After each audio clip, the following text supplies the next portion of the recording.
श्री शंकर महाराज प्रकट दिन सोहळा कीर्तन महोत्सव चरित्रकथा कथा प्रवक्ते संगीताचार्य प्राध्यापक हभप गणेश महाराज भगत. पांडुरंगा करू प्रथम मन दुसरी चरण प्रथम मन पांडुरंगा करू प्रथम मन दुसरी चरण संताची त्यांच्या कृपादानी कथेचा विस्तारू बाबाजी सद्गुरुदास तुका मस्तक हे पायावरी या वारकरी संताची जेने पंढरी सारिखाची आपोला धामणगाव केला. वैकुंठाधिपती श्री विठ्ठल सखा सोयरा जोडीला जो का भक्त विरक्त भूतळवटी विख्यात हा बोधला त्या श्री संत सद्गुरु मानकोजी चरणी साष्टांग मी घातिला. विठाला विठाला विठाला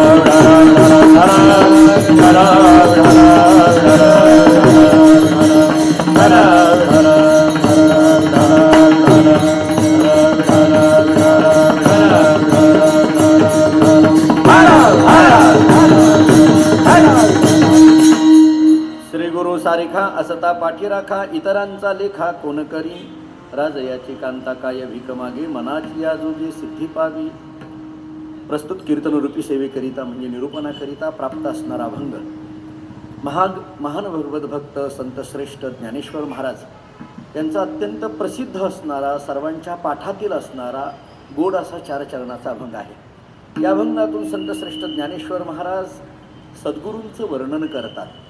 सद्गुरूंचं वर्णन करत असताना त्या सद्गुरूंच्या कृपेने प्राप्त झालेल्या अनुभूतीचा विचार या अभंगातून मांडतात. थोडा विचार केला तर आपल्या लक्षात येईल की या अभंगामध्ये पहिलं चरण हे सिद्धांताचं आहे आणि पुढील दोन चरण ही दृष्टांताची आहेत आणि चौथं चरण या दृष्टांत आणि सिद्धांताचा समारोप करणारा आहे.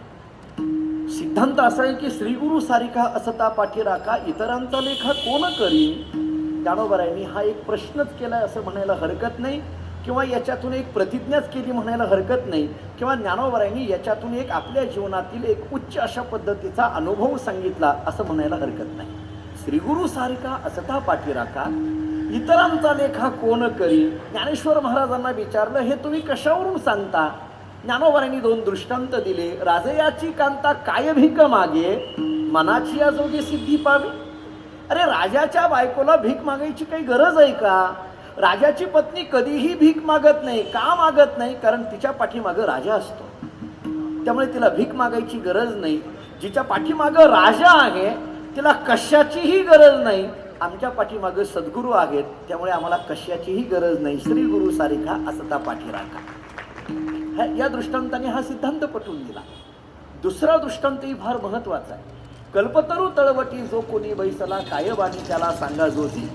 ज्ञानोबाराय बोलतात कल्पतरूच्या झाडाखाली बसलेला जो कोणी मनुष्य असेल त्या माणसाच्या जीवनामध्ये काही कमी पडत नाही. कल्पतरू तळवटी जो कोणी बैसला त्याच्या खाली बसलेल्या माणसाला काय कमी पडणार आहे. जसं कल्पतरूच्या झाडाखाली बसलेल्या माणसाला काही कमी पडत नाही तसं ज्याच्या पाठीमागं सद्गुरू आहेत त्याला काही कमी पडत नाही. श्री गुरु सारिखा असता पाठी राखा. या दृष्टांताने तो सिद्धांत पुन्हा पटवून दिला आणि मग शेवटी समारोप करताना ज्ञानोबाराय बोलतात काय सांगू. श्री गुरूंच्या कृपेने झालं काय अनुभूती सांगून देतात. ज्ञानदेव म्हणे तरलो तरलो आता उद्धरिलो गुरु कृपे. ही उद्धाराची भाषा ज्ञानोबारायांना विचारलं तुमच्या मुखात कशी आली.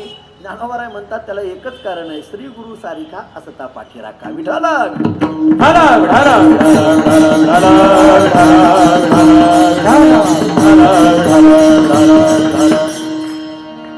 पवित्र भूमी असणाऱ्या या धनकवडी या परिसरामध्ये सद्गुरु श्री शंकर महाराजांच्या समाधीस्थानापुढे महाराजांच्याच प्रगट दिनाच्या निमित्ताने हा सोहळा आजपासून आरंभ होतो आहे.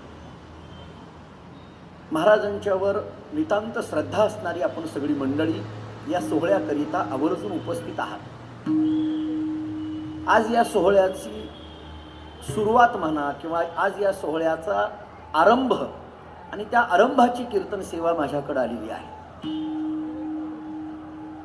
आपल्याकडे साधारण एक संप्रदायामध्ये नियम असा सांभाळला जातो की पहिल्या दिवशी भगवंताच्या रूपाचं किंवा नामाचं वर्णन करावं असा एक साधारण आपल्याकडे संकेत सांभाळला जातो.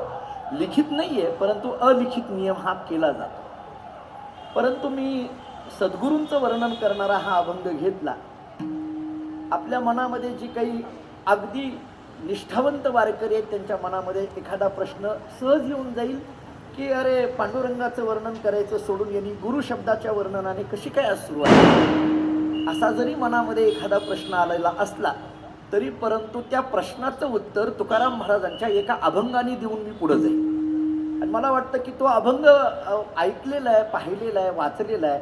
तो अभंग ऐकला की मग मात्र या प्रश्नाला जागा राहणार नाही. आणि तो प्रसिद्ध अभंग असा आहे, माझ्या विठोबाचा कैसा प्रेमभाव आपणची देव होय गुरु. बस मला एवढाच अभंग आपल्या समोर मांडायचा आहे. आपणची देव आपणची गुरु होय. देवही तोच आहे आणि गुरुही तोच आहे. त्यामुळे देवत्व काय आणि गुरुत्व काय हे जर समान असेल तर पहिल्या दिवशी देवाबद्दल बोललं काय आणि गुरुबद्दल बोललं काय तिथंच जाणार आहे. विठ्ठल विठ्ठल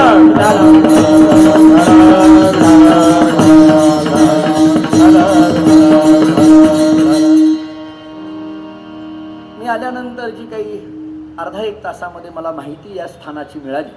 मी थोडीफार माहिती होतीच नाही असं नाही, परंतु एक साक्षात्कारी अवतारी पुरुष म्हणून आपण महाराजांच्या चरित्राकडे पाहतो. तुकोबारांच्या शब्दात बोलायचं झालं तर जगाच्या कल्याणा संताच्या विभूती देह कष्टविधी परोपकारे हे प्रमाण अलीकडल्या काळामध्ये ज्या अवतारी पुरुषांच्या बाबतीत लागू पडेल त्याच्यातलं एक नाव म्हणजे सद्गुरू श्री शंकर महाराज आहेत. की जिथं जगाच्या कल्याणा हा शब्द तुकोबारायांना अभिप्रेत असलेला शब्द जे आयुष्यभर जगले असं सद्गुरू श्री शंकर महाराजांचं चरित्र आहे.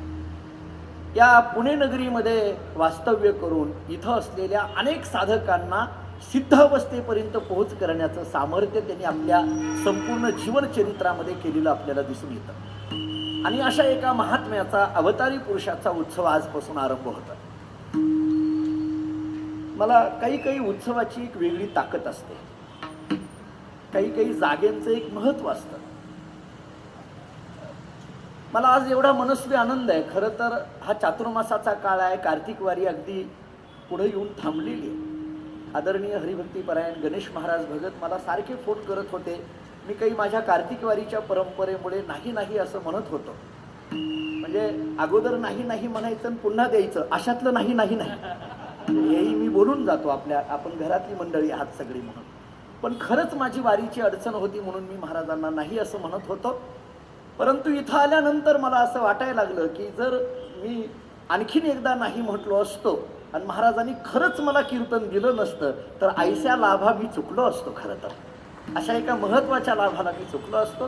कारण एका संतांच्या पदस्पर्शाने पावन झालेल्या परिसरामध्ये हा सोहळा संपन्न होतो. अधिष्ठानापुढे ही सेवा आहे.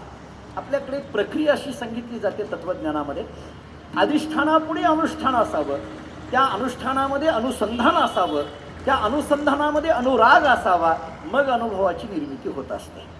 ही एक तत्वज्ञानाची प्रक्रिया आहे. अधिष्ठान, अनुष्ठान, अनुसंधान आणि अनुराग. मी आपल्या ऐकण्यातलं एक प्रमाण देतो. आपण रोज काकडा करणारी मंडळी आहोत. अनुहात वाजती टाळ, अनुक्षीर गीत नृत्य रसाळ, अनुभव तन्मय सकळ नामा म्हणे केशव कृपाळू.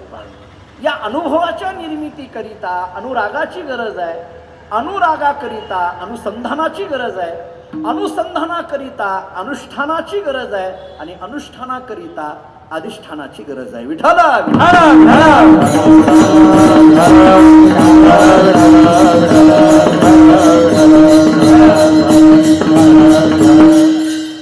आणि त्यामुळे मी असं बोलून गेलो की काही अधिष्ठानाची ताकद असते.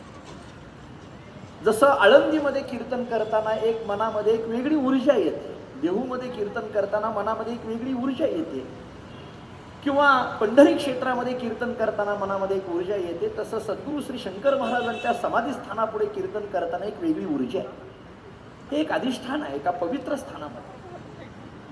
जरा आणखीन धाडस करून एक वाक्य बोलू. एखाद्या उत्सवामध्ये एक महाराज मिळायचं फार अवघड आहे. एक महाराज मिळायचं फार अवघड आहे. किंवा त्या उत्सवातला ज्या दिवशी कीर्तन आहे त्याच दिवशी तो महाराज येऊन जातो. आता महाराजांच्या उत्सवाची ताकद जर बघितली तर ज्यांची कीर्तनं पुढे आहेत ती आजच हजर आहे. अफळे बुवांची जी परंपरा अव्याहतपणे शेकडो वर्ष ज्यांनी सांभाळली आणि ती परंपरा नवीन पिढीला ती कळावी म्हणून अहोरात्र ज्यांचं चिंतन मनन कथन चालू आहे, असे आदरणीय पूजनीय आपळेबुवा इथं उपस्थित आहेत. त्यांच्या चरणी नतमस्तक होतं. वारकरी संप्रदायातलं आणखीन एक पुणे परिसरातलं नाव म्हणजे परमादरणीय हरिभक्तीपरायण चंद्रकांत महाराज वांदळे इथं उपस्थित आहेत. की मी स्तुतीकरिता इथं उभा नाहीये, परंतु तुकोबरांच्या शब्दात बोलू, माझी जातीचे मज भेटो कोणी. हे सगळे आमच्या जातीतली लोक आहेत. आमच्या जातीतली या शब्दाचा अर्थ वारकऱ्याला वारकरी हीच जात असते, दुसरी जातच नाही. ही सगळी. आणि खरं तर या लॉकडाऊनमध्ये वर्ष 2 वर्षामध्ये कीर्तनं नाही, काही नाही. त्यामुळे कधी भेटी होतील याच्याकरता आतुर झालेली मंडळी आम्ही आहोत. आणि इथं मात्र आल्यानंतर हा सगळा संतांचा मेळा पाहिला. चंद्रकांत महाराजांच्या कीर्तनातली एक कोटी आणि साहित्याने भरलेली वाक्य ऐकली की मन तृप्त होऊन जातं. त्यामुळे इथं एक फार मोठी मेजवानी या मठामध्ये आहे. गणेश महाराजांची कथा चालू आहे.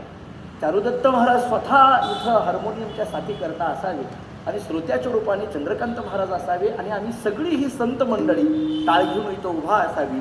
मला असं वाटतं की असं जे कीर्तन आहे तिथं नामदेवांच्या शब्दात बोलायचं असेल तर तेथे असे देव उभा. विठ्ठल विठ्ठल विठ्ठल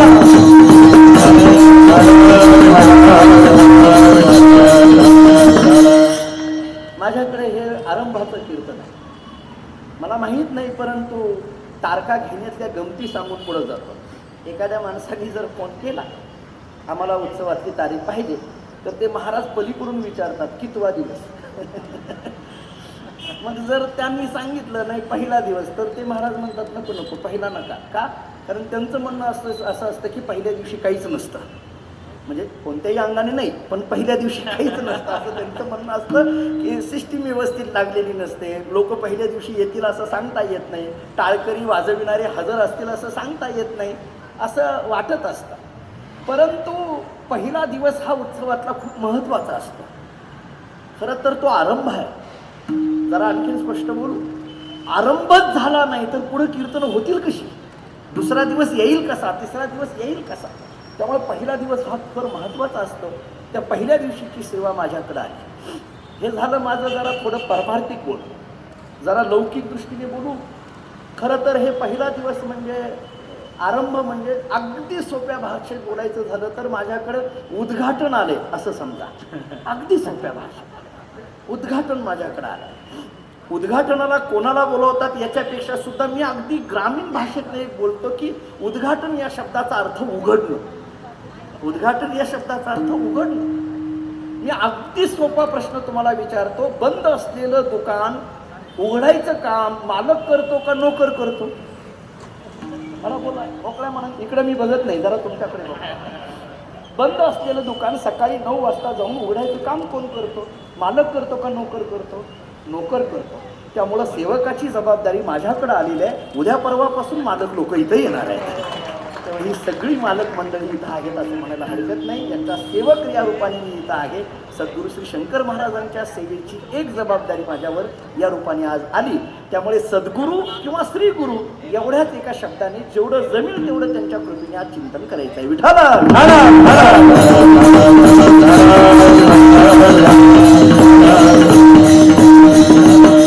अभंग सर्वांच्या परिचयाचा आहे. त्याच्यातले काय काय अक्षरांचे काय काय अर्थ निघतात ते वेळेनुसार आपण पाहूया. परंतु अभंगातला एक साधारण भावार्थ आपल्या समोर असा आहे की ज्ञानेश्वर महाराज आपल्या सद्गुरूंचं नाम आपल्या श्री गुरूंचं वर्णन या अभंगातून करतात.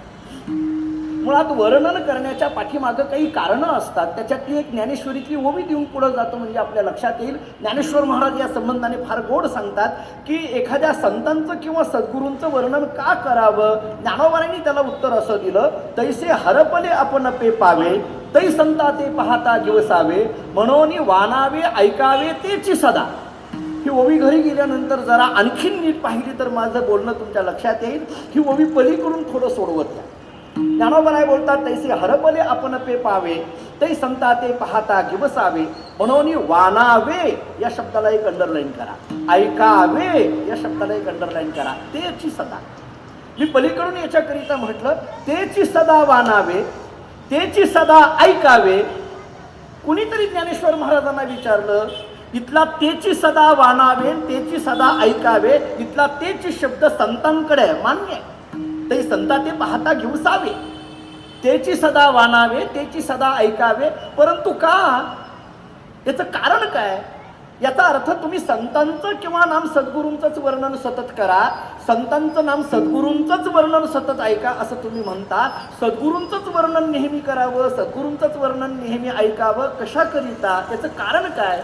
ज्ञानेश्वर महाराजांनी एकाच 3 शब्दामध्ये याचं कारण देऊन टाकलं, हरपले आपण पे पावे याच्याकरिता, हरपले आपण पे पावे याच्याकरिता वाणावे आणि याच्याकरिता ऐकावे. पटलं का? बघा, ही ओवी मी आपल्याला ज्ञानेश्वर महाराजांचा अभंग सोडवताना जरा ज्ञानेश्वरीतलीच ओवी घेऊन पुढे जातो, आरंभाला हीच विचार सांगून पुढे जातो. ज्ञानोबाराय बोलतात सद्गुरूंचंच वर्णन करा, सद्गुरूंचंच वर्णन ऐका. मला आणखीन कधी कधी ज्ञानेश्वरीचा अभ्यास करताना आश्चर्य वाटतं. ज्ञानोबाराय बोलतात सदा तेची सदा. ही ओवी पुन्हा एकदा सांगतो, हरपले आपण पे पावे ते संता ते पाहता दिवसावे, म्हणून वाणावे ऐकावे तेची सदा. हा सदा शब्द खूप महत्वाचा आहे. सदा या शब्दाचा अर्थ सतत, सदा या शब्दाचा अर्थ सतत. मी तुमच्या ऐकण्यातला आणखीन एक अभंग सांगतो, तुम्हाला सगळ्या वारकऱ्यांना पाठ आहे. सदा नामघोष करू हरिकथा, तेने सदा चित्ता समाधान. काय तुकोबरांचे ज्ञानोबरांचे शब्द एक एक किती गमतीचे आहेत पहा. सदा नामघोष सदा, त्याच्यामुळे समाधान सदा. समाधान सदा पाहिजे असेल तर नामघोष सदाच पाहिजे. जर आमच्याकडून नामघोष कदा कदा, तर समाधान सुद्धा कदा कदा, सदा नाही होणार. नामघोष तुमची ज्या पद्धतीची, जरा अगदी ग्रामीण भाषेतली म्हण सांगायची झाली तर, जे पेरतो तेच उगवतं. विठ्ठल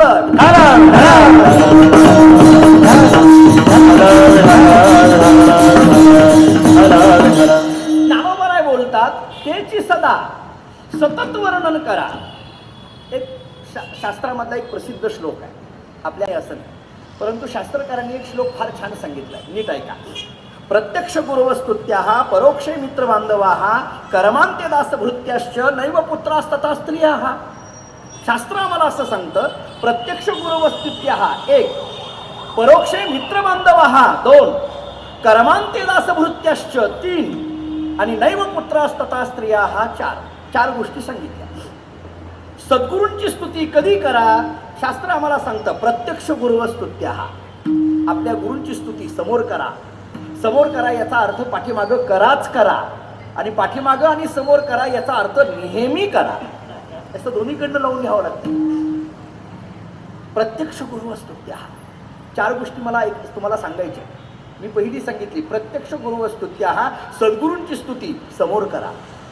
परोक्षे मित्र बांधवाः, मित्र अथवा बंधूची स्तुती करायची आहे, कधी करा? परोक्षे. परोक्षे या शब्दाचा अर्थ पाठीमागं. मित्राची किंवा बंधूची स्तुती करायची असेल तर त्याच्या तोंडावर करू नका, पाठीमागं करा. का? कारण तोंडावर स्तुती केली तर अहंकार निर्माण होण्याची शक्यता आहे. मित्राला जर तोंडावर त्याच्या स्तुती केली तर अहंकार निर्माण होण्याची शक्यता आहे, त्याच्या मनामध्ये सहज येण्याची शक्यता आहे, मी होतो म्हणून झालं याचं काम, ही येण्याची शक्यता आहे. बंधूची स्तुती तोंडावर करू नका, पाठीमागं करा. का? जर तोंडावर स्तुती केली तर त्याच्या मनामध्ये निर्माण भाव होईल, अहो काय सांगता येणं कमवलं, मी होतो म्हणून. हा कधीतरी मीपणाचा भाव, माझेपणाचा भाव येईल, सांगता येईल. कधी येईल सांगता येत नाही, कोणत्या रूपाने येईल सांगता येत नाही. म्हणून मित्राची किंवा बंधूची स्तुती करायची, पाठीमागं करा. किती गोष्टी झाल्या? 2. मला सांगायचे 4. प्रत्यक्ष गुरुवस्तुत्याः 1, परोक्षे मित्र बांधवाः 2. आता तिसरी गोष्ट ऐका, कर्मांत्य दास भृत्याश्च. शास्त्र सांगतं नोकराची स्तुती करायची आहे, काम झाल्यावर करा. काम होण्याच्या अगोदर केली तर काम होईल याची शाश्वती नाही. काम झाल्यावर म्हणा, तुझ्याशिवाय होत नव्हतं म्हणून सांगितलं, तुझ्याशिवाय होत नाही असं अगोदरच म्हटलं की ते करतच नाही. काम झाल्यावर करा, शास्त्र सांगतं. मी माझ्या पदरचं बोलत नाही. 3 गोष्टी झाल्या. आता आणखीन एक 4थी सांगतो, ऐका. सद्गुरूंची स्तुती समोर करा, मित्राची अथवा बंधूची स्तुती पाठीमागं करा, नोकराची स्तुती काम झाल्यावर करा, शास्त्र चौथी गोष्ट सांगतं, बायको आणि मुलाची स्तुती कधीच करू नका. तुम्ही रागाने बघू नका, तुम्ही कुणीही रागाने माझ्याकडे बघू नका. शास्त्राने जे सांगितलं ते पाठ करून मी तुम्हाला बोलतो. आता मी त्याच्यातून अर्थ असा घेतला. मला कधी कधी वाटतं की शास्त्राने असं का सांगितलं असेल, बायको आणि मुलाची स्तुती कधीच करू नका. मग माझ्या लक्षात आलं, शास्त्र त्याच्यातून आम्हाला असं सांगतं, हे स्तुतीच्या पलीकडे स्तुतीच्या पलीकडे अवर्णनीय असा शब्द यांच्याकरताच आहे. जरा वेदांतातला शब्द वापरू, अनिर्वचनीय म्हणजे हेच आहे.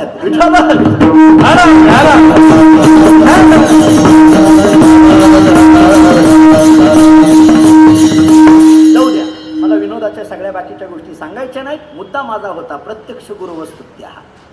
ज्ञानोबा आम्हाला तेच सांगतात, तेची सदा वानावे, तेची सदा ऐकावे.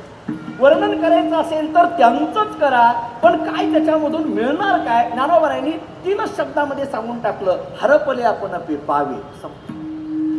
याचा सरळ सरळ अर्थ सांगू. ज्ञानोबाराय बोलतात, आपली हरवलेली वस्तू आपल्याला प्राप्त करून घ्यायची असेल तर सद्गुरूंचं वर्णन करा, असा सरळ या ओवीचा अर्थ झाला. सरळ वाच्यार्थ सांगतो. मला फार त्या ओवीची सगळी शब्दांचे अर्थाचे सगळे खुलासे करण्यात आता वेळ घेत नाही, पण सरळ या ओवीचा अर्थ असा झाला, आपली हरवलेली वस्तू आपल्याला प्राप्त करावयाची असेल तर सद्गुरूंचं संतांचं वर्णन करा, सतत करा. आता माझ्यासारख्या एका विद्यार्थ्याच्या मनामध्ये असा प्रश्न निर्माण होतो, अहो आपली हरवलेली वस्तू आपल्याला मिळण्याकरिता संतांचं वर्णन करा, पण त्याच्याकरता आपली हरवलेली वस्तू मिळण्याकरता असं जर ज्ञानोबा म्हणत असतील तर आपलं हरवलंय काय हे आपल्याला कळालं पाहिजे. आपलं हरवलंय काय हे कळालं पाहिजे. जरा पुढचं बोलू, आपलं काय हरवलंय कळण्याकरता आपल्याजवळ काय काय होतं ते कळालं पाहिजे. आपल्याजवळ काय काय होतं हे कळालं पाहिजे ना. आणि आपल्याजवळ काय काय होतं हे कळण्याकरिता आपणच कोण आहोत हे कळालं पाहिजे. आपण कोण आहोत हे कळालं की आपल्याजवळ काय काय आहे हे कळत असतं.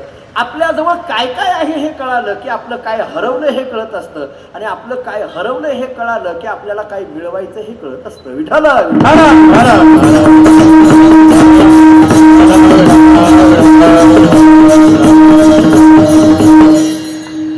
या तत्वज्ञानाच्या एका चिंतनाकडे मी प्रवृत्त होतोय. थोडा वेदांतातला कृष्ण विषय वाचत असला तरी परंतु सद्गुरूंच्या समोर ही सेवा असल्यामुळे त्या मूळ मुद्द्याकडे मी जरा आणखीन प्रवेश करतो. ज्ञानोबा बोलतात, आपली हरवलेली वस्तू आपल्याला मिळण्याकरिता आपलं काय हरवलंय, हरपले या शब्दाचा अर्थ आम्हाला कळाला पाहिजे. पण मला पुन्हा कधी कधी शंका वाटते, आपली हरवलेली वस्तू आपल्याला प्राप्त करण्याकरिता, असं ज्ञानेश्वरीची भाषा आहे. हरपले आपण पे पावे, हा पावे शब्द फार महत्वाचा आहे. पावे या शब्दाचा अर्थ प्राप्त होणं. पण मी थोडा वेदांतातला एक सिद्धांत सांगून पुढे जातो. एक गमतीचा प्रश्न वेदांतामध्येच विचारलेला आहे. मला एक साधा प्रश्न आपल्याला विचारायचा आहे. अहो मला एका प्रश्नाचं उत्तर द्या. प्राप्ती करून घ्यायची असते, ती प्राप्ताचीच प्राप्ती असते का अप्राप्ताची प्राप्ती असते? एखादी गोष्ट प्राप्तच आहे त्याची प्राप्ती करून घ्यावी का जी अप्राप्त आहे त्याची प्राप्ती करून घ्यावी? मी उदाहरण देतो, फार तुम्हाला कोड्यात टाकणार नाही. मी उदाहरण देतो. हा रुमाल हरवला. हरवल्यानंतर शोधाशोध सुरू झाली आणि एक 10-15 मिनिटांनंतर तो रुमाल सापडला. मला कुणीतरी आणून दिल्यानंतर इथले जे काही कार्यकर्ते आहेत ते माझ्याकडे आले आणि म्हणायला लागले, महाराज तुमचा रुमाल हरवला ना, चला शोधू या मंडपामध्ये. मी म्हटलं अहो नाही, मिळाला म्हणून काय झालं, आणखीन शोधा. जमतंय का? मिळाल्यानंतर शोधायची गरज नाही. याचा अर्थ प्राप्त झाल्यानंतर प्राप्तीची गरज नाही, मग अप्राप्तीची प्राप्ती असते. प्राप्ताची प्राप्ती नाही, जे अप्राप्त आहे त्याची प्राप्ती करून घ्या. जे मिळालेलं नाहीये ते मिळवून घ्यावं. कुणीतरी एकनाथ महाराजांना विचारलं, आत्तापर्यंत आम्हाला परमात्मा प्राप्ती झाली नाही, त्या हरीची प्राप्ती करण्याकरता काय करावं लागेल? ज्ञानोबारायांनी नाथ महाराजांनी दिलेली उत्तरे याच्याकरता फार महत्वाची आहेत. नाथ महाराजांचा एक प्रसिद्ध अभंग आहे, हरिप्राप्तीचे उपाय.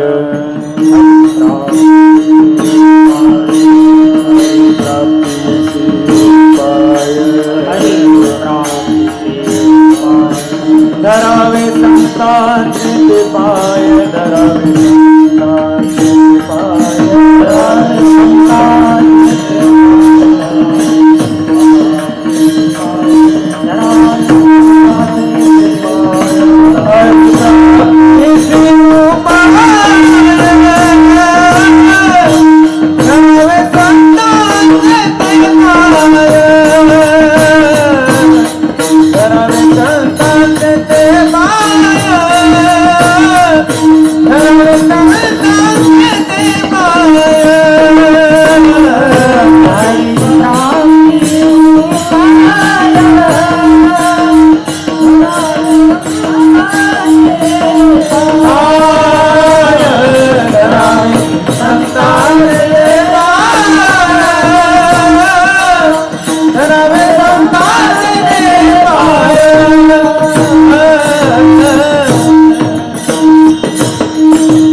एकनाथ महाराज सांगतात परमात्म्याची प्राप्ती करून घ्यायची आहे, धरावे संतांचे ते पाय, हरिप्राप्तीसी उपाय.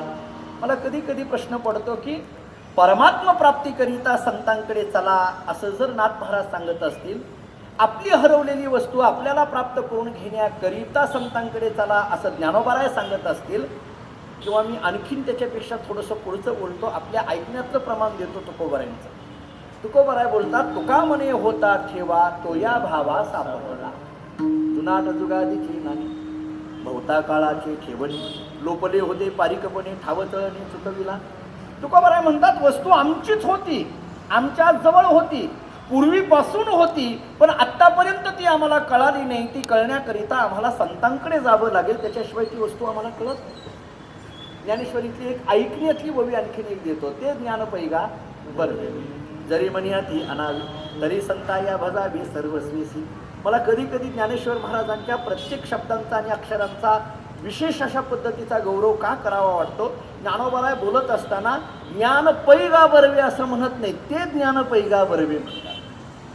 मग मी मगाशीच तिथं ऑफिसमध्ये बसल्यानंतर बोलत होतो की ज्ञानोबाराय तुकोबाराय नाम अक्षरांची अर्थ किंवा त्या अक्षरांचा पाठीमागटला भाव कीर्तनातून प्रवचनातून प्रगट झाला पाहिजे. स्पष्ट बोलू, त्या अक्षराला आलेली वेलांटी आकार उकारांचाही विचार झाला पाहिजे.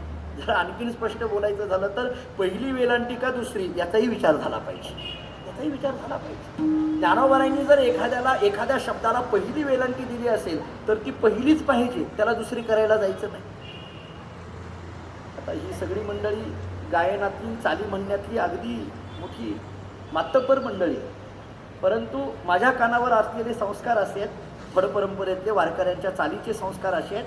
तुकोबारायांनी एखाद्या अक्षराला जर पहिला उकार दिला असेल तर चाल म्हणताना स्वर रहस्वच निघाला पाहिजे, दीर्घ येऊन जमत नाही. आणि जर दुसरा उकार असेल तर चाल म्हणताना स्वर दीर्घच निघाला पाहिजे, रहस्व येऊन उपयोग नाही. म्हणजे तो दीर्घ स्वर काढायचा का ऱ्हस्व काढायचा याच्याकरिता त्या अक्षराला पहिला उकार आहे का दुसरा उकार आहे हे कळालं पाहिजे, आणि त्या कळण्याकरता गाथा वाचला पाहिजे. मग म्हणायचं पाहून या ग्रंथ करावे कीर्तन. त्याच्याकरता गाथा उघडून बघितल्या पाहिजे, त्याच्याकरता ज्ञानेश्वरी उघडून पाहिली पाहिजे. नेमकं ज्ञानोबारायांची अक्षरं काय आहेत, नेमकं तुकोबारायांच्या गाथ्यातली अक्षरं काय आहेत. मी जरा आणखीन स्पष्ट बोलतो. एखादा अभंग आमचा पाठ जरी असला तरी तो अभंग पुन्हा गाथ्यात पाहिलाच पाहिजे. सुंदर ते ध्यान उभे विटीवरी हा अभंग जवळजवळ सगळ्यांचा पाठ आहे, पण तरी सुद्धा पुन्हा पुन्हा तो गाथा उघडूनच पाहिला पाहिजे. का? एका महात्म्याचे शब्द माझ्या कानावर आहेत, का आरके शेट्टी तर बसलेले, एका महात्म्याचे शब्द माझ्या कानावर आहेत. ते शब्द असे आहेत की पुन्हा तो अभंग गाथा उघडून का पाहायचा, कारण गाथा उघडून तो अभंग पाहणं म्हणजे गाथ्याला नमस्कार करणं, आणि गाथ्याला नमस्कार करणं म्हणजे प्रत्यक्ष तुकोबारायांना नमस्कार करणं. त्यामुळे तो पाहिजे. ज्ञानेश्वरीतली एखादी ओवी आमची पाठ आहे, ओम नमोजी अद्या वेद प्रतिपाद्या सगळ्यांची पाठ आहे, पण तरी सुद्धा ज्ञानेश्वरी उघडूनच ती ओवी वाचायची. का? ज्ञानेश्वरी उघडणं म्हणजे ज्ञानेश्वरीला नमस्कार करणं, आणि ज्ञानेश्वरीला नमस्कार करणं म्हणजे प्रत्यक्ष ज्ञानेश्वर महाराजांना नमस्कार करणं. याच्याकरता तो ग्रंथ पाहिला पाहिजे, ग्रंथ उघडला पाहिजे. बऱ्याचदा काही घरामध्ये गेल्यानंतर ते ग्रंथ उघडत नाही. मला ते मी ज्ञानोबारायांचीच एक उदाहरण देऊन पुढे जातो. ज्ञानोबाराय बोलतात, नाना अमृताची समुद्री बुडी जे का तोंडा वज्रमिती देई जे. एखाद्या मनुष्याने अमृताच्या समुद्रात उडी मारली, बाहेर आला आणि दुसऱ्या मित्राला सांगितलं, तुला कळालं का मी अमृताच्या समुद्रात उडी मारली. तो दुसरा मित्र म्हटला, अरे मग तुझ्या तोंडामध्ये अमृत गेलं असेल. नाही नाही म्हटलं, मी तोंड बंद केलं होतं. उपयोग आहे का? अमृताच्या समुद्रात उडी मारली, तोंड बंद आहे, उपयोग आहे का? काही वेळेस घरामध्ये आम्हाला घेऊन जातात. आमच्याकडे ते प्रवचनमाला होती महिनाभराची, आणि तिथं घेऊन गेले आणि त्यांनी सांगितलं, महाराज हे बघा म्हटलं, पोथी बांधलेली होती. मी म्हटलं, अहो काय आहे हे? नाही आजोबांचं आहे म्हटलं आमच्या. मी म्हटलं काय आहे? अजिबात हात लावला नाही म्हटलं. उघडून सुद्धा पाहिलं नाही काय आहे ते. अहो म्हटलं काय बघा, नाही नाही काय करताय, काय आहे कोणाच ठाऊक म्हटले. म्हटलं काय आहे ते माझ्याकडे द्या, बघू तर द्या. ते म्हटले नाही तुम्हालाच द्यायला ठेवलंय आम्ही, आम्हाला फक्त हेच. नाही पुढचं बोलत मी आता. त्यांनी ते ग्रंथ मला दिला, मी ते उघडून बघितलं. अहो ज्ञानेश्वरी आणि गाथा होती. मी म्हटलं अरे वेड्या, इतकं महत्वाचं धन सोडून दुसऱ्या धनाच्या काय मागे लागला. परमार्थ हेची महत्व.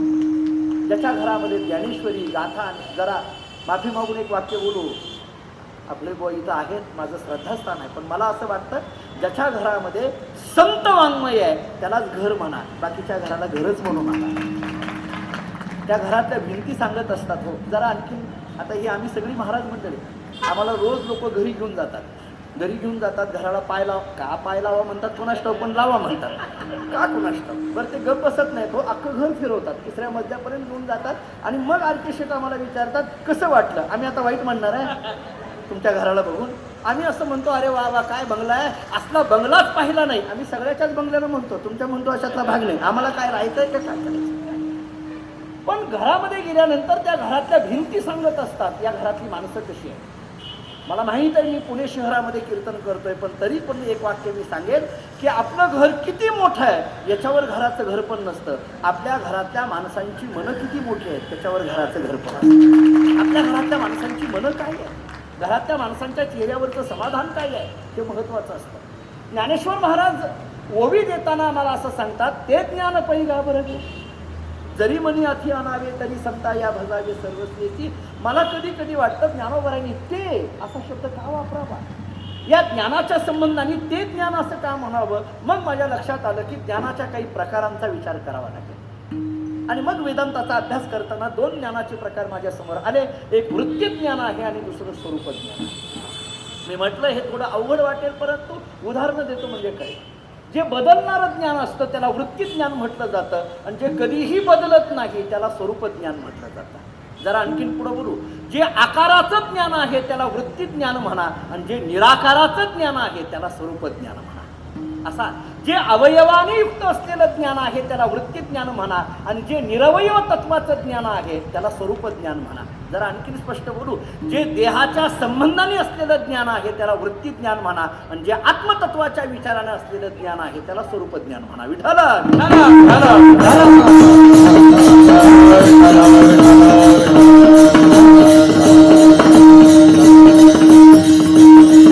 आणि म्हणून ते ज्ञान या शब्दाचा अर्थ आहे स्वरूप ज्ञान. जरा आणखीन स्पष्ट बोलायचं झालं तर मी कोण आहे या प्रश्नाचं उत्तर. कोहम कथमिदम जातम कोवई करतास्य विद्यते आचार्य सांगतात. किंवा मी कोण आहेसा करावा विचार मने ज्ञानेश्वर निवृत्तीचा. मला माझी ओळख होणं हे महत्त्वाचं असतं, त्याला स्वरूप ज्ञान म्हटलं जातं. महाराज सांगतात ते ज्ञान प्राप्त करण्याकरिता संतांकडे चला. कधी कधी प्रश्न पडतो ते ज्ञान कुठे लांब दूर आहे का, लांब दूर आहे का, ते मिळवण्याकरता संतांकडे जायचं नाही. म्हणजे अगदी तुमच्या ऐकण्यातली कानावर नेहमी शब्द पडतात, तुझं आहे तुझं पास परी तुझा गा चुकलाशी. ते ज्ञान काही दुसरीकडे नाहीये, आतच आहे. मग असं कधी कधी वाटतं आमचीच असलेली ज्ञान नावाची वस्तू आमच्या जवळ असताना सुद्धा ती मिळवण्याकरता आम्हाला तिसऱ्याकडे जाण्याची काय गरज आहे. आमचीच आहे ना, आत्मज्ञान दुसरीकडे नाहीये, आमच्या जवळ आहे, आमचंच आहे. मग हे आमचंच असलेलं आमच्या जवळ असलेलं मिळवण्याकरता तिसऱ्याकडे जाण्याची काय गरज आहे. असं होतं व्यवहारामध्ये. बऱ्याच वस्तू आपल्याच जवळ असतात, आपल्याच असतात, पण त्या आपल्याला कळत नाही, कुणीतरी दाखवाव्या लागतात. मी उदाहरण देतो म्हणजे कुणीतरी दाखवाव्या लागतात. मी अनेकदा उदाहरण देत आलेलं. काही नाही, संध्याकाळच्या वेळेला रात्रीच्या वेळा एखादा गुरखा हातामध्ये कंदील घेऊन फिरायला लागला. जागे राहा म्हणून ओरडत निघाला. रात्री 2 वाजताची वेळ आहे, जागे राहा म्हणून फिरत होता.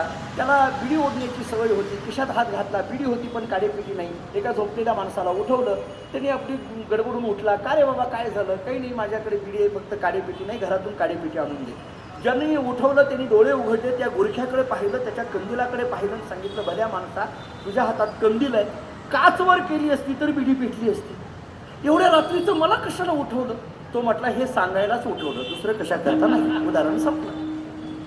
कंदील आहे, अग्नी आहे, बिडीपेट्टी आहे, हे सगळं खरं आहे. पण हे सांगायला कुणीतरी तिसरं लागलं. तसा हा देह आहे, त्यात असलेलं आत्मतत्व तेच परमात्म तत्व आहे. हे सगळं खरं आहे, पण हे सांगायला कुणीतरी तिसरं लागतं. त्यांचं नाव सद्गुरू विठ्ठल.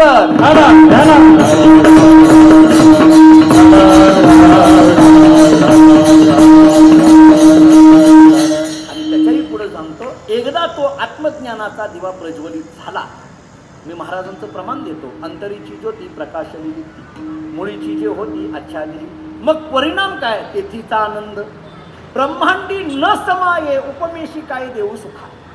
किती गोड आहे महाराजांचं चिंतन. अंतरीची ज्योती प्रकाशली दीप्ती, एकदा अंतरंगामध्ये असलेली आत्मज्योत प्रज्वलित झाली की मग त्याच्या जीवनामधला आनंद हा वेगळाच असतो. जरा एकनाथ महाराजांच्या प्रमाणात बोलायचं झालं तर अवघेची त्रैलोकी आनंदाची आता, चरणी जगन्नाथाची तटी, सगळीकडे आनंदाचे डोही, आनंद तरंग, आनंदाची अंग, आनंदाची अगदी त्याची स्थिती ही एका उच्च अशा पद्धतीने झालेली असते. त्याला कोणाबद्दलही ममत्व राहिलं नसतं. कोणी त्याला सुख म्हटलं तरी काय आणि दुःख म्हटलं तरी काय, त्याच्या पलीकडे तो पोहोचलेला असतो. महाराजांच्या शब्दात सांगतो, कळो नये सुख दुःख तहान हरपली. ज्ञानोबांची ओवी द्यायची झाली तर, तै शरीर भावना सती, इंद्रिय विषय विसरती, जय सोहम भाव प्रतिती प्रगट होय, प्रजहती यदा कामान सर्वान पार्थ मनोगतान, आत्मनेव आत्मना तुष्ट स्थित प्रज्ञस्तदोच्यते. गीता आम्हाला सांगते, या स्थितप्रज्ञ अवस्थेला आलेला असतो तो महात्मा, त्याला कशाबद्दलही काही वाटत नाही. अशाच एका अवस्थेमध्ये असलेले ज्ञानेश्वर महाराज. आणि कुणीतरी ज्ञानेश्वर महाराजांना विचारलं, ज्ञानोबराय, या आळंदी क्षेत्रामध्ये किंवा या पारमार्थिक क्षेत्रामध्ये, या प्रपंचामध्ये वावरत असताना कधी कधी तुम्हाला कोणी चांगलं म्हणतं आणि कधी कधी कोणी तुम्हाला नावं ठेवतं, याच्याबद्दल तुमचं काय मत आहे? कधी कधी कोणी चांगलं म्हणतं, कधी कधी कोणी नावं ठेवतं. जरा आणखीन गंमत बोलू, आम्हालाही तसंच आहे. कोणी कोणी चांगलं म्हणतं, कोणी कोणी नावं ठेवतं, तसंच आहे. सगळ्याचं तसं आहे. माझंच काय घेऊन बसलं. कीर्तन झाल्यानंतर एखादा माणूस म्हणेल, काय कीर्तन झालं, हे चांगलं म्हणणं आहे. आणि मी पुढे निघून गेल्यानंतर म्हणेल, याला मिळालं होतं का नव्हतं, कधी सांगता येत नाही. एकाच व्यक्तीच्या संबंधाने कोणी चांगलेपणाची भावना आणि कोणी वाईटपणाची भावना ठेवतं. तसं ज्ञानोबांना विचारलं की कोणी तुम्हाला चांगलं म्हणतं, कोणी वाईट म्हणतं, नेमकं या जगाच्या संबंधाने तुम्हाला काय वाटतं? जे चांगले आहेत ते जवळचे आणि जे वाईट बोलतात ते लांबचे, अशा काही भावना अंतःकरणात झालेल्या आहेत का? ज्ञानोबांनी त्याच्याकडे पाहिलं, स्मित हास्य केलं आणि ज्ञानेश्वरीतली एक ओवी त्याला ऐकवली. मी पुन्हा ज्ञानेश्वरीची ओवी आपल्याला सांगतो. दृष्टांताने आलेली ओवी आहे पण फार महत्वाची आहे. ज्ञानोबराय सांगतात, गायीचे तृषा हरू का व्याघ्रा, विष होऊनी मारू, ऐसे नेहमीच काही तोय जैसे. ज्ञानोबराय बोलतात, तोय या शब्दाचा अर्थ पाणी. नदीमध्ये असलेलं पाणी गायीचे तृषा हरू का व्याघ्रा, विष होऊनी मारू, अशी काही भावना येते का? नदीतलं पाणी, गाय आली तरी पाणीच आहे आणि वाघ आला तरी पाणीच आहे. नदीतलं पाणी असं कधी विचारत नाही, गाय आली की फार पवित्र आहे म्हणून आपण तिला पाणी पिऊ द्यायचं, वाघ आला की आपण विष व्हायचं, असं नदीतलं पाणी विचार करत नाही. ते पाणी पाणीच राहतं. तसा कोणी चांगला आला काय आणि वाईट आला काय, आमच्या मनावर काहीही परिणाम होत नाही. आमच्या मनावर परिणाम होत नाही याचं कारण असं आहे, मनावर परिणाम होण्याकरिता मन त्याच्यात गुंतावं लागतं. पण मन आमचं त्याच्यात गुंतत नाही. याचं कारणच आहे, मन हे राम झाले, मन हे राम झाले. आता मनाला विषय राहिलेला नाहीये. मन हे रामस्वरूप झालेलं असल्यामुळे, मन हे भगवत स्वरूप झालेलं असल्यामुळे, देहाच्या संबंधाने कोणी चांगलं म्हटलं काय वाईट म्हटलं काय, आम्हाला त्याच्याबद्दल काही किंमत राहत नाही. मी आपल्याला घडलेला प्रसंग नाथ महाराजांच्या चरित्रातला सांगून पुढे जातो म्हणजे कळेल. काही नाही, एकनाथ महाराजांचं चरित्र वाचताना आपल्या लक्षात येईल. काही नाही म्हणे, एकनाथ महाराजांना एकाने अपशब्द बोलायला सुरुवात केली. काय नको नको ते वाईट वक्त बोलायला लागला. काय शिव्या शाप दिल्या, भरपूर शिव्या द्यायला लागला. एकनाथ महाराज काही बोलत नाही. 1 तास झालं तो शिव्या देत होता. त्याच्याकडे खजिना भरपूर होता, मी शिव्यांचा म्हणतोय. आणि मग त्याला भरपूर झालं. 1 तासभर शिव्या दिल्या. नाथ महाराज काही बोलत नाही, शांत आहे. भागवतातली ओवी देऊ, जरी प्राणांत केला अपकार तरी न म्हणे हा दुष्ट नर, अपकार्या करी अति उपकार प्रशांता प्रकार या नाव.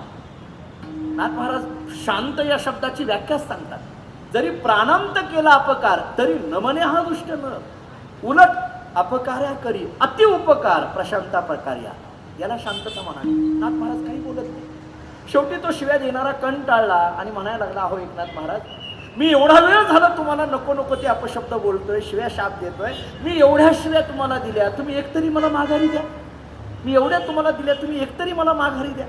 एकनाथ महाराजांनी एका वाक्यात त्याला उत्तर दिलं. ते म्हणते, हे बघ तू काय म्हणतोयस, मी एवढ्या शिव्या दिल्या पण तुम्ही मला एकतरी माघारी दे असं म्हणतो ना. अरे पण तू आतापर्यंत जे दिलं ते मी घेतलंच नाही, तर तुला काय म्हणून द्या. तू दिलं असं म्हणतोय पण तू दिलेलं मी घेतलं नाही. मी जर घेतलंच नसेल तर तुला द्यायचा विषयच येत नाही. अहो नाथ महाराज, मी तुम्हाला दिल्या ना. नाथ महाराजांनी सांगितलं, तू दिलं म्हणजे कोणाला दिलं, मला दिलं का माझ्या देहाला दिलं, मला दिल्या का माझ्या देहाला दिल्या. अहो नाही, तुम्ही जे समोर दिसतात त्यांना दिल्या ना. नाथ महाराज सांगतात, ज्या देहाला तू शिव्या दिल्या त्या देहाला मी माझं म्हणतच नाही. देह नव्हे मी हे सरे वरला वरे विठ्ठल. मी त्या देहाच्या स्थितीवर नाहीयेच ना. आता त्या देहाबद्दल विषयी विसर पडिला, निशेषांगी ब्रह्मरस कसावला, त्याच्यामुळे त्याचा विषय माझ्याकडे येत नाही. त्यामुळे त्या देहाचा संबंध मला नसेल तर त्या देहातीत असलेल्या आत्मतत्वामध्ये प्रवृत्त झालेला जो महात्मा असतो त्याला कशाबद्दलही काही घेणं देणं राहिलेलं नसतं. ज्ञानोबारायांना कुणी वेडं म्हटलं काय, ज्ञानोबारायांना कुणी विद्वान म्हटलं काय, ज्ञानोबारायांना त्याचा काही फरक पडत नाही. उलट ज्ञानोबाराय त्याला असं म्हणतात, अरे बाबा, या जगाबद्दल आम्हाला काही ममत्व राहिलं नाही. का राहिलं नाही? या जगातल्या सुखदुःखाबद्दल आसक्ती राहिली नाही. नव्हे नव्हे इथं कोण मोठा आला आणि कोण छोटा आला त्याच्याबद्दल आमच्या लेखी काही किंमत राहत नाही. याचं एकच कारण आहे की आम्हाला झालेलं जे आत्मज्ञान आहे त्या आत्मज्ञानाने युक्त असलेला जो महात्मा असतो त्याला देहाच्या संबंधाने येणाऱ्या जगाचा काही लेखा नाही. त्या आत्मज्ञानाची प्राप्ती कशामुळे होते, अभंगाचं पहिलं. श्री गुरु सारिखा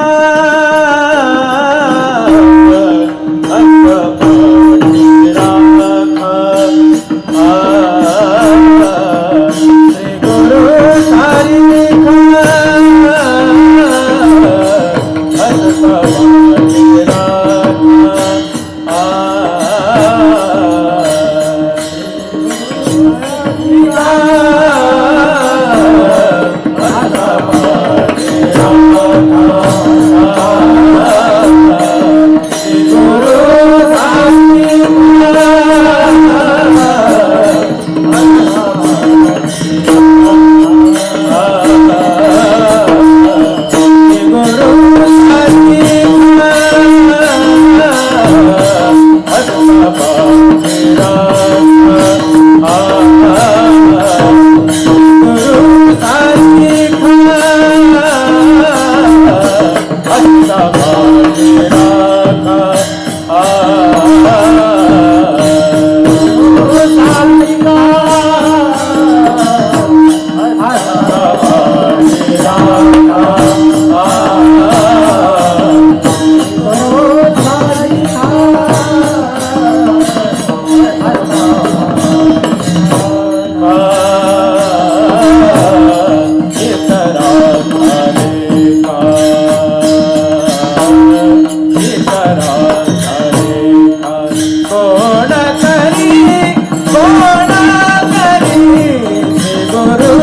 ज्ञानेश्वर महाराजांनी या अभंगामध्ये जो विचार केलेला आहे तो विचार असा, इतरांचा लेखा कोण करी. ज्ञानोबाराय म्हणतात, माझ्या लेखीने आता इतरांना काही किंमत राहिली नाही. याचं कारण श्रीगुरु सारिखा असता पाठीराखा. ज्याच्या पाठीमागं श्रीगुरु असतील त्याला काय कमी पडणार आहे असा अर्थ झाला. ज्याच्या पाठीमागं श्रीगुरु असतील त्याला काय कमी पडणार आहे. मला प्रत्येक पदापदांचा विचार वेळेअभावी करता येईल का नाही मला माहीत नाही, परंतु ज्या पदांकडे निर्देश करायचे आहे त्या पदांचा उल्लेख मात्र करून जातो. श्री गुरु हे पद एक चिंतन करण्यासारखं आहे. श्री गुरु सारिखा हे पद एक चिंतन करता येण्यासारखं आहे. आणि पाठीराखा हेही शब्द एक चिंतन करता येण्यासारखं आहे. ज्ञानोबारांनी श्री गुरु शब्द का वापरला? एक, ज्ञानोबारांनी सारिखाच शब्द का वापरला 2 आणि ज्ञानोबारांनी पाठीराखा शब्द का वापरला 3. जरा आणखीन कैमुतिक न्यायाने बोलतो. ऐका, ज्याच्या पाठीमागं सद्गुरूंची कृपा असते त्याला काही कमी पडत नाही. मी हे वाक्य सगळ्यांकरता सांगतो, पण विशेष करून राजेंद्र आबा मी तुमच्याकरता सांगतो. आपण या उत्सवाचं आयोजन केलं, या उत्सवाची संपूर्ण जबाबदारी आपण घेतली. काही माणसं अशी असतात की त्या माणसांना काही आपल्या जीवनामध्ये एखादी क्रांती घडावी म्हणून एखादी कार्य केली जातात. परंतु काही माणसं अशी असतात की त्यांच्या जीवनात क्रांती घडलेलीच असते, त्यांच्याकडून कार्य होत असतात. त्यामुळे आपल्या जीवनामध्ये सद्गुरूंची कृपा आत्तापर्यंत झालेलीच आहे आणि यापुढेही आपल्या जीवनामध्ये सद्गुरूंची कृपा होणारी आहे. म्हणून या उत्सवाची जबाबदारी आपण घेतली. मला इथं आल्यानंतर आबांच्या संबंधाने काही माहिती दिली. मला आश्चर्य वाटलं की टोपण नावाने हाका मारणं तसं अलीकडे फार कमी झालं आहे. म्हणजे एखाद्याचं टोपण नाव असेल, अण्णा म्हणणं, तात्या म्हणणं, हे अलीकडे तसं फारसं तिचं पूर्वी होतं तसं. पण इथं शहरामध्ये असून सुद्धा राजेंद्रजी शिवणकर यांना आबा सगळे म्हणतात, सगळे आबा नावाने हाक मारतात. मग माझ्या लक्षात आलं की हे आबा शब्द असा कोणालाही येत नाही. हा आबा शब्द फार ताकदीचा आहे. मला सुचलेला भाव सांगतो. माझ्यापेक्षा परवाच्या कीर्तनामध्ये वेगळाच भाव निघेल आपले बॉम्बकडनं, पण मला सुचलेला भाव फक्त आता कसोटी भेटली तर घासून घेतो. मला सुचलेला भाव असा आहे आबा, मला असं वाटतं की आबा या शब्दामध्ये 2 अक्षर आहेत. एक आ हे अक्षर आहे आणि दुसरं बा हे अक्षर आहे. याच्यातले अर्थही वेगवेगळे. आ या शब्दाचा अर्थ आहे आई आणि बा या शब्दाचा अर्थ आहे बाप. आणि त्याच्याही पुढचा अर्थ बघायचा झाला तर आईची तळमळ आणि बापाचा शिस्तपणा हे दोन्ही गुण त्यांच्या ठिकाणी आहेत, म्हणून त्यांना आबा म्हणायचं. तळमळ असल्याशिवाय होत नाही, शिस्तपणा असल्याशिवाय होत नाही. चांगलं व्हावं ही तळमळ असावी आणि चांगलं होण्याकरिता शिस्तबद्ध वागावं, या दोन्ही गोष्टींनी आपल्या जीवनाची वाटचाल होत असते. राजेंद्र आबांनी या उत्सवाचं आयोजन केलं. सद्गुरूंची कृपा त्यांच्यावर नक्कीच होणार आहे. मला पुढचा विषय असा मांडायचा आहे. ज्ञानोबाराय बोलतात, ज्याला श्री गुरूंची कृपा होईल त्याच्या जीवनामध्ये काही कमी पडत नाही. श्री गुरु सारिखा असता पाठी राखा. मला पुन्हा कधी कधी वाटतं की ज्ञानोबारांनी इथला गुरु शब्द फार महत्त्वाचा आहे. गुरु शब्दाचे विविध अर्थ आहेत, मला आत्ता सांगण्यात वेळ घ्यायची नाहीये. गु या शब्दाचा अर्थ आहे गुणातीत आणि रु या शब्दाचा अर्थ आहे रूपातीत. तरी मला एक गुरुचरित्रातली ओवी सांगून पुढे जायचं. गुरुचरित्र नावाचा जो ग्रंथ आहे, सद्गुरू श्री शंकर महाराजांच्या जीवनचरित्राचा अभ्यास करत असताना नाथ संप्रदाय आणि पर्यायाने दत्त संप्रदाय अशा दोन्ही संप्रदायाचं चरित्र आणि अंतःकरणातली आवड वारकरी संप्रदाय अशा तिन्ही संप्रदायाचा मिलाप इथं आहे. नवनाथांनी प्रत्यक्ष दर्शन ज्यांना दिलं असं सद्गुरू श्री शंकर महाराजांचं चरित्र आहे आणि स्वामी समर्थांची परंपरा चालवणारे असे सद्गुरू श्री शंकर महाराज. त्यामुळे दत्त परंपरा ही इथं अव्याहतपणे चालत आलेली आहे. गुरुचरित्रामध्ये एक ओवी अशी आहे, गुरु गुरु म्हणायचं कुणाला किंवा गुरु शब्दाचा अर्थ काय सांगताना गुरुचरित्रकार सांगतात, गुरु म्हणजे अक्षरे 2, गुरु म्हणजे अक्षरे 2, अमृताचा समुद्र जाण तयामध्ये बुडताची क्षण केवी होय परियसा. गुरुचरित्रकार सांगतात गुरु ही अक्षर 2 आहेत, पण ती अक्षर सामान्य नाही आहेत. अमृताचा समुद्र जाण, तो म्हणजे अमृताचा समुद्र आहे. आणि मग तयामध्ये बुडताची क्षण केवी होय परियसा, त्याचा स्पर्श आपल्या जीवनात झाल्यानंतर त्याच्या जीवनामध्ये काय होणार नाही याचा अर्थ श्री गुरु हे परमपदापर्यंत घेऊन जाणार आहे. एक विचार माझा संपला. तरी माझ्या मनामध्ये राहून पुन्हा पुन्हा प्रश्न पडतो, ज्ञानोबारांनी श्री गुरु सारिखा असा शब्द वापरला, पण त्या सारिखाच्या पुढे काही शब्द वापरला नाही. म्हणजे आपल्याकडे काय असतंय, असं लिहिलंय का माझ्या पाठात तर नाही, वाचण्यात नाही, श्री गुरु सारिखे वडील असता पाठीराखा असा आहे का अभंग? श्री गुरु सारिखा देव असता पाठीराखा असं आहे का? श्री गुरु सारिखा श्रीमंत असं तर अजिबातच नाही, असं आहे का? मग ज्ञानोबारांनी श्री गुरु सारिखा त्याच्या पुढे देव शब्द ठेवला नाही, वडील शब्द ठेवला नाही, श्रीमंत मनुष्य शब्द ठेवला नाही. नेमकं ज्ञानोबारांना याच्यातून काय सांगायचं आहे? हा सारिका शब्द कधी येतो? तुलनेच्या दृष्टीने येतो. सारिका शब्द तुलनेच्या दृष्टीने येतो. बऱ्याचदा हा शब्द पूर्वीच्या काळामध्ये, आता ही जुनी मंडळी इथं बसलेली आहेत, मला असं वाटतं की पूर्वी मुलगी पाहायला जाताना घरातली सगळी लोक मुलगी पाहायला जात नसत. मुलगी पाहायला जाताना सगळे मुलगी पाहायला जात नसत. कोणाला तरी मागं ठेवलं जायचं आणि त्याला आमच्याकडे हातचा ठेवणं म्हणतात. म्हणजे समजा आपण गेलो आणि मुलगी पसंत पडली असं म्हटलं तर लगेच ते लोक म्हणतात मग पुढचं बोलायचं का. मग आपल्याला म्हणावं लागतं नाही नाही आणखीन मुलाच्या आईने मुलगी बघितली नाही मग आपण ठरवू. त्याला हातचं ठेवणं म्हणतात. पूर्वी असं व्हायचं. मी पूर्वी हा शब्द पुन्हा पुन्हा जाणीवपूर्वक सांगतोय म्हणजे त्या पूर्वी शब्दाला जरा जास्त जोर देतोय. का देतोय हे तुमच्या लक्षात आलं असेल. आणि मग जेव्हा मुलगी पाहून आले जातात घरामध्ये तेव्हा जी घरातली मंडळी मुलगी पाहायला गेलेली नसतात त्यांना उत्सुकता असते मुलगी कशी आहे. मग आले आले ती विचारत असतात मुलगी कशी आहे. आणि मग ती पाहून आलेली मंडळी काय करतात गावातल्याच एखाद्या मुलीचं नाव घेतात. ती मुलगी पाहिली का अमुक अमुक त्यांची हो तिच्या सारखी आहे. सारखी शब्द इथं आला. मला सारखी शब्द सांगायचा होता. मी हे सगळं करायला लागलो. जाऊ द्या हे जुनं उदाहरण झालं.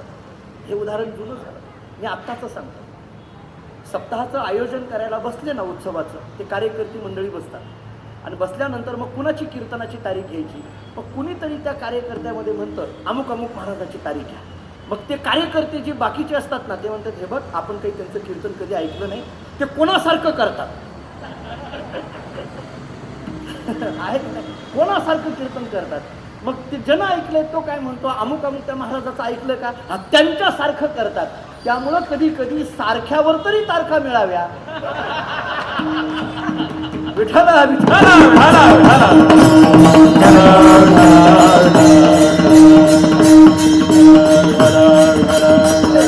काही पत्रिकेत ते प्रति लिहिलंय म्हणून बोललो बाकी काही नाही. मला कशा करता आलंय कुणाच हा प्रति शब्द. मला मुद्दा असा मांडायचा आहे सारखा हा शब्द तुलनेने मराठी भाषेमध्ये आता पुण्यामध्ये मराठी साहित्याचं माझ्यासारख्याने काय बोलावं. परंतु तरीही मराठी भाषेमध्ये जो अनन्वय अलंकार सांगितला जातो. अनन्वय अलंकाराची उदाहरणं पुष्कळ आहेत. मला आत्ता देण्यात वेळ घ्यायची नाही आहेत. परंतु आकाश कोणासारखं आकाशाच सारखं. समुद्र कोणासारखा समुद्राच सारखा. हे जशी आपण उदाहरणं सांगतो सुभाषित आपण नेहमी पाठात नाही म्हणून देण्यात वेळ घेत नाही. आकाश हे आकाशाच सारखं आहे. समुद्र हा समुद्राच सारखा आहे. तसं ज्ञानेश्वर महाराजांना विचारलं तुमचे श्रीगुरु कोणासारखे. ज्ञानोबराय बोलतात माझे श्रीगुरु सारखे. दुसरे कोणासारखे नाही. माझ्या श्रीगुरूला दुसरी तुलना नाही. अमुक तमुक अशा पद्धतीचं त्यांचं बोलता येणार नाही. श्रीगुरु सारखा. मी आणखीन एक विषय पुढे बोलतो. त्या तुलनेमध्ये अवांतर तुला आणि परमतुला असे दोन प्रकार आहेत. अवांतर तुला म्हणजे त्या ते काय पुस्तकाबरोबर तुला केली जाते. तुलाभार ते पुस्तकं ठेवले जातात. ग्रंथ तुला म्हणायचं त्याला नाव देतात. ग्रंथ तुला धान्य तुला नाही का. पैशाची तुला केली जाते पण ती चिल्लर असते. हे कंसातलं बोलतो. नोटा भरून कोणी कोटी भरत नाही. म्हणजे ह्या तुला केल्या जातात. ह्या सगळ्या अवांतर तुला आहे. परमतुला काय आहे. श्रीगुरु सारखे असणं ही परमतुला. का असं ज्ञानोबराय बोलत नाही. श्रीगुरु सारिखा देव असं का बोलत नाही. श्रीगुरु सारिखा वडील असं का बोलत नाही. राजा अलेक्झांडरचं नाव आपण सगळेजण ऐकून आहात. माझ्या माहितीप्रमाणे पुण्यामधली सगळी मंडळी सतत चिंतन आणि वाचन करणारी मंडळी आहे. राजा अलेक्झांडरच्या चरित्रामध्ये एक छोटासा कथा भाग आहे. काही नाही म्हणे तो घोड्यावर बसून प्रवासाला निघाला आणि निघाल्यानंतर समोरून त्याचे वडील येत होते. त्यांचं नाव राजा फिलिप्स. समोरून येत होते परंतु राजा अलेक्झांडरला कुठेतरी स्वारीला जायचं होतं म्हणून त्यांनी घोड्यावर बसूनच नमस्कार केला. त्याच्या वडिलांनी घोड्यावर बसूनच आशीर्वाद दिला. वडील कसे निघून गेले. हा पुढे निघून गेला. त्या सेनापतीला आश्चर्य वाटलं. अरे वडिलांकरता सुद्धा हे थांबले नाहीत. याचा अर्थ किती तत्पर आहेत युद्धाला जाण्याकरिता. पण थोडं पुढं गेल्यानंतर वेगळी घटना घडली. समोरून एक फाटक्या कपड्यातला मळकटलेली कपडे घातलेली फाटलेली कपडे घातलेली हातामध्ये एक कटोरा हातामध्ये एक काठी असलेला एक जुना वयोवृद्ध म्हातारा मनुष्य दिसला. आणि मग मात्र राजा अलेक्झांडर घोड्यावरनं खाली उतरतो. त्याला साष्टांग दंडवत घालतो. नवे त्याच्या पायाखालची माती कपाळाला लावतो. त्या म्हाताऱ्या माणसाने याच्याकडे पाहिलंही नाही. तो म्हातारा मनुष्य निघून गेला. राजा अलेक्झांडर ती माती कपाळाला लावतो. घोड्यावर बसून पुढे निघतो. सेनापतीला आश्चर्य वाटतं. सेनापती म्हणतो राजे तुमचे वडील समोर आले. तुम्ही लांबून नमस्कार केला पण या वयोवृद्ध म्हाताऱ्या माणसाला मात्र तुम्ही साष्टांग दंडवत घातला. तो म्हातारा मनुष्य तुमच्याकडे पाहत नाहीये. तुम्ही त्यांच्या पायाखालची माती उचलून कपाळाला लावली. कोण होता तो वृद्ध मनुष्य आणि का तुम्ही साष्टांग दंडवत घातला. राजा अलेक्झांडरनी सांगितलं, तो वृद्ध मनुष्य म्हणजे दुसरा तिसरा कोणी नाही, माझे गुरु आहेत आणि त्यांचं नाव डायोजिनियस.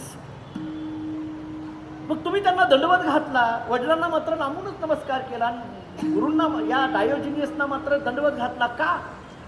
त्यांनी दिलेलं उत्तर सुवर्ण अक्षराने लिहिण्यासारखं आहे. राजा अलेक्झांडर म्हणायला लागला, नीट ऐक, माझ्या वडिलांनी मला स्वर्गातून पृथ्वीवर आणलं, माझ्या वडिलांनी मला स्वर्गातून पृथ्वीवर आणलं, पण माझ्या सद्गुरूंनी माझ्याकरता पृथ्वीवरच स्वर्ग निर्माण केला, म्हणून मी त्यांना साष्टांग दंडवत घालतोय. पृथ्वीवर स्वर्ग निर्माण करण्याची ताकद सद्गुरूमध्ये आहे. ज्ञानोबा बोलतात, श्री गुरु सारिखा असता पाठीराखा. तरी एक प्रश्न माझा राहतो, आणि तो म्हणजे पाठीराखा हा शब्द काय आहे? पाठीराखा शब्दाचा अर्थ नेमकं काय? पाठीमागं म्हणजे नेमकं काय? याला फक्त एक रामायणातला दाखला देऊन मी पुढच्या 3 चरणाची सरळ संगती लावून देतो. एक रामायणातला दाखला देतो, आपल्याला माहीत असते काही नाही. त्या यज्ञ रक्षण करिण्याकरिता विश्वामित्र ऋषींच्या बरोबर राम लक्ष्मण गेले, ही कथा सगळ्याला माहीत आहे. आणि पुढं मिथिला नगरीमध्ये सीता स्वयंवराला विश्वामित्र ऋषींच्या बरोबर राम लक्ष्मण उपस्थित होते. तिथं गेल्यानंतर लक्ष्मणाला कळालं की इथला धनुष्यबाण जो उचलेल किंवा त्याला प्रत्यंचा लावेल, त्याला दोरी लावेल, त्याच्या गळ्यामध्ये सीता वरमाला घालणार आहे, ती माला घालणार आहे, त्याच्याबरोबर विवाह होणार आहे. हे जेव्हा लक्ष्मणाच्या लक्षात आलं, मी लक्ष्मणाच्या लक्षात आलं असं म्हणतोय, कारण लक्ष्मण या शब्दाचा अर्थच असा आहे की ज्याच्या सगळं लक्षात राहतं त्याचं नाव लक्ष्मण. रामायण तुम्ही नीट वाचून बघा, म्हणजे कळेल लक्ष्मणाच्या कुठं कुठं काय काय लक्षात आलं, लगेच कळेल. रामायणातली सगळी नावं आणि स्वतंत्र चिंतन आहे. राम शब्दाचा अर्थ स्वतंत्र आहे, लक्ष्मण शब्दाचा अर्थ स्वतंत्र आहे, भरत शब्दाचा अर्थ स्वतंत्र. मला कधी कधी शंकाच वाटते, हे रामकथाकार आहेत ना, बऱ्याचदा रामाबद्दल बोलतात, लक्ष्मणाबद्दल बोलतात, थोडं भरताबद्दल बोलतात, शत्रुघ्नाबद्दल कोणच बोलत नाही. का बोलत नाहीत मला हा प्रश्न आहे. शत्रुघ्नाने काही केलं नाही का रामायणात? मला असं वाटतं 14 वर्ष राम लक्ष्मण वनवासामध्ये होते, 14 वर्ष भरत नंदीग्रामामध्ये होता, अयोध्येचं राज्य 14 वर्ष कोणी सांभाळलं, आईंची सेवा 14 वर्ष कोणी केली, याचं एकच उत्तर आहे, शत्रुघ्न. पण सांगू तुम्हाला, 14 वर्ष सेवा करतो पण मी केलं असं कधी म्हणत नाही. जरा स्पष्ट एक वाक्य सांगू, जी माणसं कामं करत असतात ती मी केलं असं कधी म्हणत नसतात, आणि जी मी केलं असं म्हणतात बहुतेक ती करत नसतात. तुम्ही व्यवहारातली उदाहरणं बघा, व्यवहारात अशी कित्येक उदाहरणं आपल्याला समोर दिसून येतील. रामायणामध्ये लक्ष्मण जेव्हा कळतं त्याला की ही माला गळ्यामध्ये घातली की रामप्रभूंचा विवाह त्या सीतेबरोबर होणार आहे, त्याच्याकरता फक्त ते धनुष्य उचलायचं आहे. काय अवघड आहे? लक्ष्मणाने सांगितलं, दादा जावा ते धनुष्य उचला, जा तुम्ही उचला. प्रभू रामचंद्र उठायला तयार नाही. फार विनंती केली तरी उठायला तयार नाही.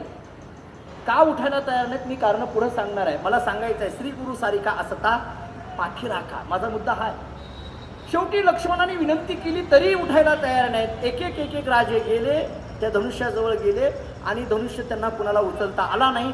सगळं झाल्यानंतर पुन्हा लक्ष्मणाने सांगितलं, दादा आता तरी जा तुम्ही, आता तरी जा. तरी रामप्रभू उठायला तयार नाही.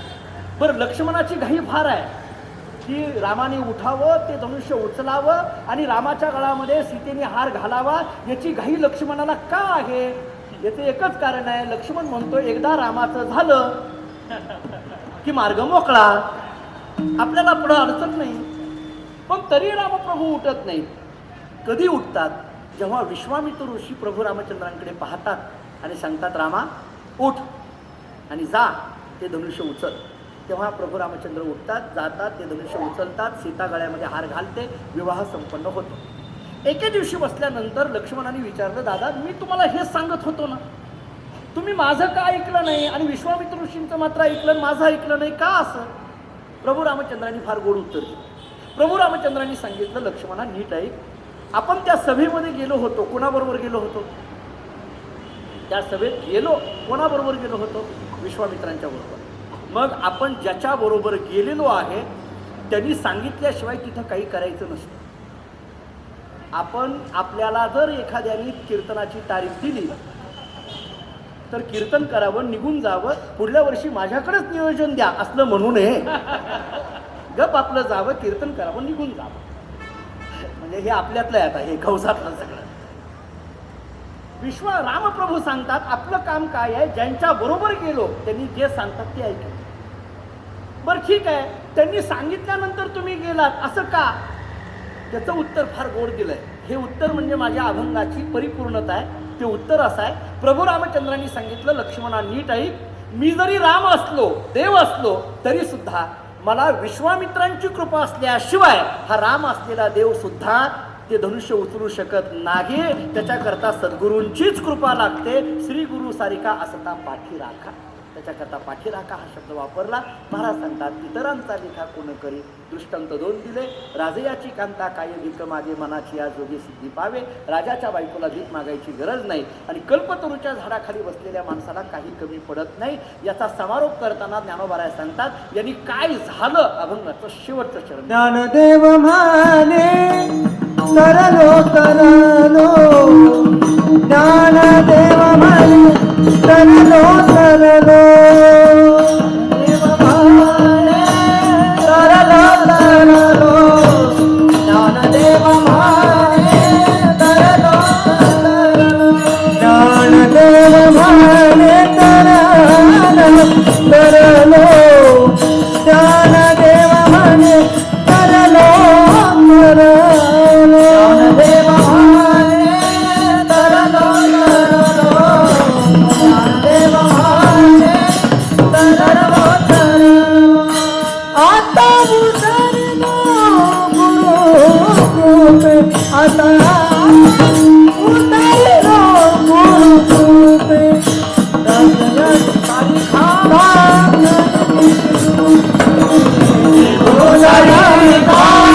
हसना पाठी राखा.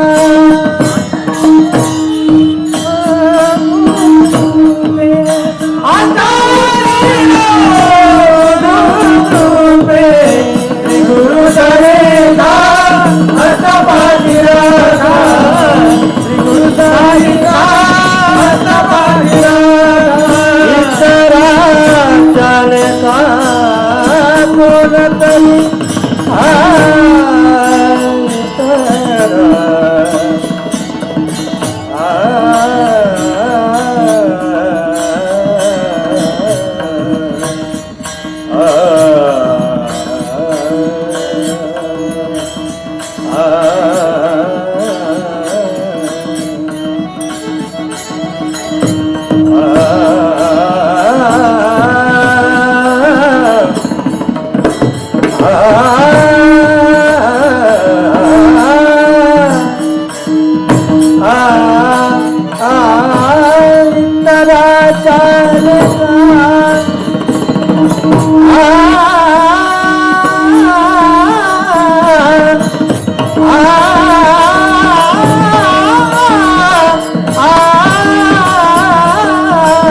इतरा चाले का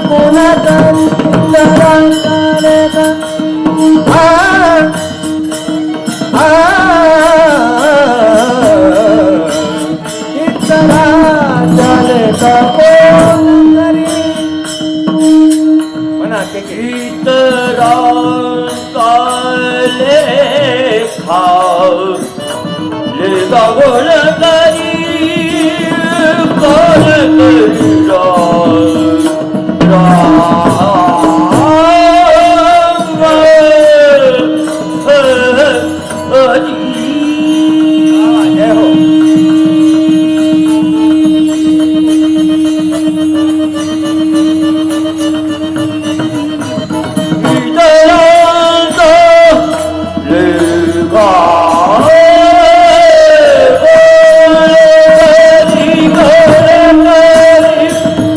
Ita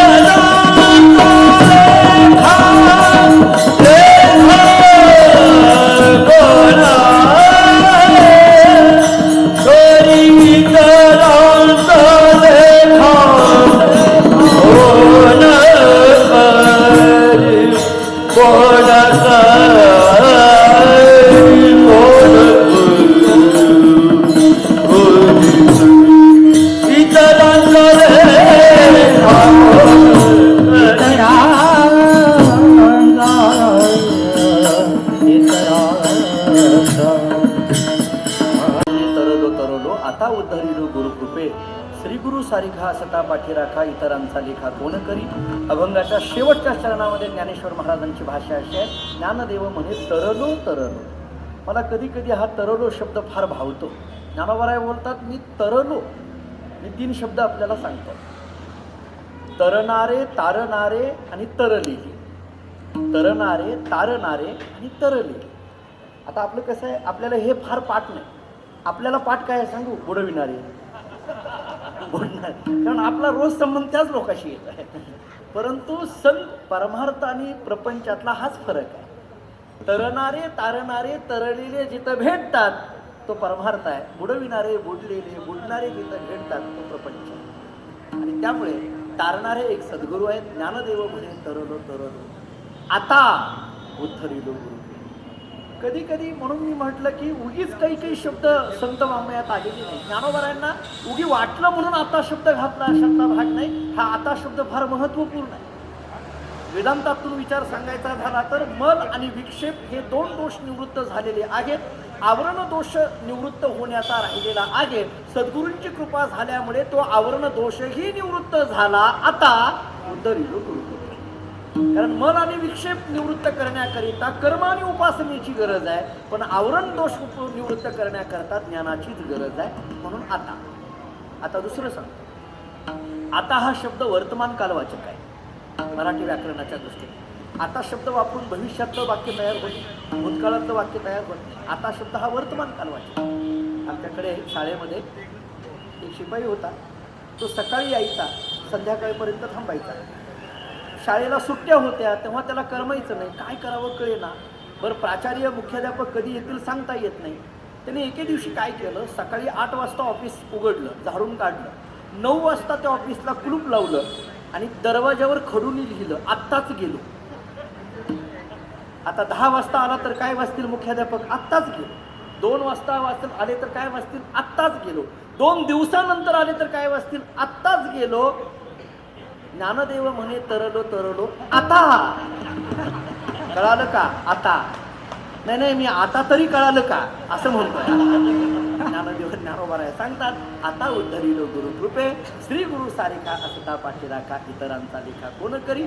या अभंगाचा सगळा पदापदांचा विस्तार जरी मला वेळेअभावी करता आलेला नसला तरी परंतु या अभंगाचा भाव मात्र सद्गुरूंच्या समोर मांडण्याचा प्रयत्न या अभंगातून केला.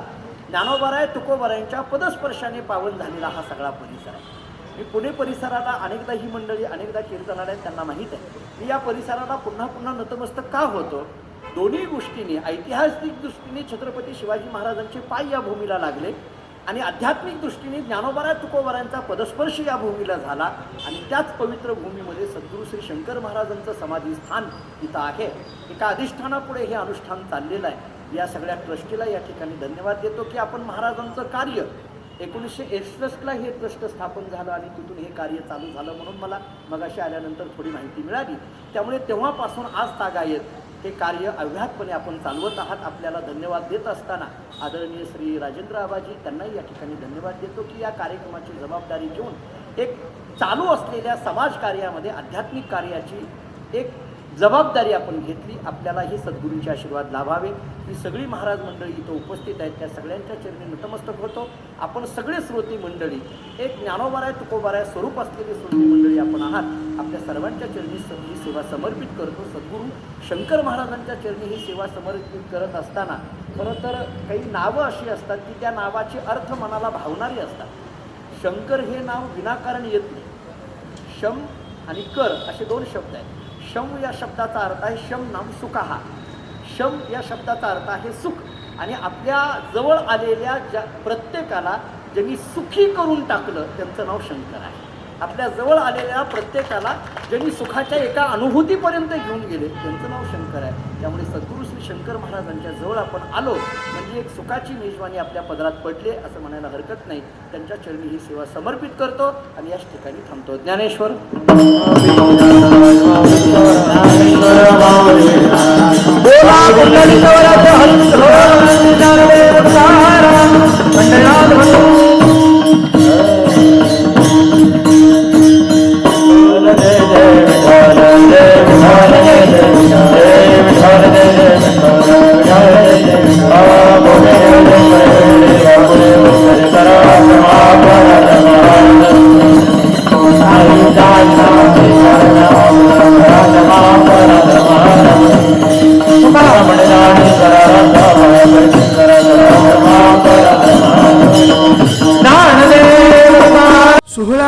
विठुराचा गजर विठुरायाचा श्री शंकर महाराज प्रकट दिन सोहळा कीर्तन महोत्सव तथा चरित्रकथा. स्थळ श्री शंकर महाराज मठ, धनकवडी, पुणे. आयोजक माननीय राजेंद्र आबा शिळीमकर, नगरसेवक, पुणे. प्रक्षेपण आपल्या आवडत्या मराठी हॉटस्पॉटवर.